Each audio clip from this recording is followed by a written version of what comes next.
ये है कि आप जनता जो है, पहले तो आप लोगों का सभी का धन्यवाद जो आए हैं।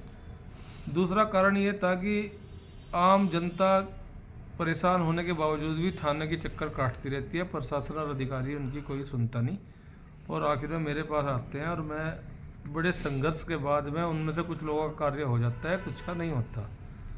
न जाने क्यों मेरे खिलाफ बिना किसी जांच के प्रशासन द्वारा, थाना गंगनहर के इंस्पेक्टर द्वारा एकदम से रिपोर्ट दर्ज कर ली गई।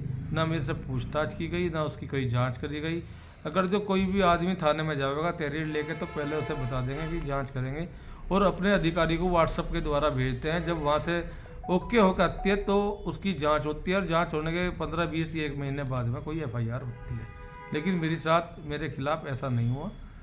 पता नहीं क्यों SP देहात महोदय मेरे से इतने नाराज हैं, जो वो एकदम से मेरे पीछे। और जब मुकदमा लगाना है तो कोई ढंग का लगावे, जिसमें मैं जेल ही नहीं जा रहा, ऐसे मुकदमे लगवा के क्या फ़ायदा। चोर होता है ना, वो डरता है। तो SP देहात महोदय को वो बेल्टा प्रकरण से मेरे से बड़ी वो है, क्योंकि उन्हें काफ़ी संघर्ष करना पड़ा अपने आप को बचाने के लिए। लेकिन अगर जब इस तरीके से मेरे पीछे हैं तो मेरा वादा है कि मैं उन्हें किसी भी कीमत पे इस प्रकरण को, बेल्टा वाले को सुप्रीम कोर्ट तक ले जाकर नहीं छोड़ूंगा। जो भी उसमें गलत है मैं उनके खिलाफ कार्रवाई कराने के लिए अपनी जी जान लगा दूँ। जहाँ पर वो मामला कुछ नहीं है, एक आदमी परेशान था, उसके रायवाला में प्लॉट पे कब्जा हो रहा था। अचानक मेरे पे फ़ोन आया, मैंने उनसे सिर्फ 2 शब्द कहे थे कि यदि तुम्हारा प्लॉट ईमानदारी का है तो मैं उस पर कब्जा नहीं होने देने का।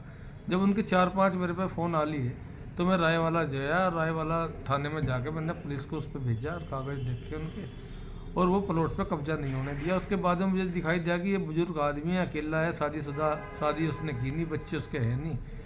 तो मैं उनके 2-3 मुकदमे और थे तो वो मेरी साथ आ गई मेरे घर पे। संडे का दिन था और वो मेरे घर पे आ गई। तो मैंने कहा वहाँ जाके गांव में कोई आप इन्हें कुछ ना कर दे, मार मूर ना दे। गाँव वालों से उनका झगड़ा चला हुआ था तो वो मेरे पास रहने लगे। मैं बीमार था तो वो मेरी देखभाल भी करते थे। अब इस देखभाल में ही मुझे लगाव सा हुआ। हालांकि उन्होंने मुझे 2 लाख रुपए फीस दी थी, लेकिन क्योंकि मैं उन्हें बाप के दर्जे के अनुसार बाप मानने लगा था तो मैंने उनके पैसे भी वापस कर दिए और एक्स्ट्रा ही शायद मेरे से जा रखे होंगे। और शायद किसी ने उनका मिसयूज कर दिया, क्योंकि वे ज़्यादा होशियार भी थे, पढ़े लिखे भी थे, डॉक्टर भी थे, पर थोड़ा सा साइको टाइप थे।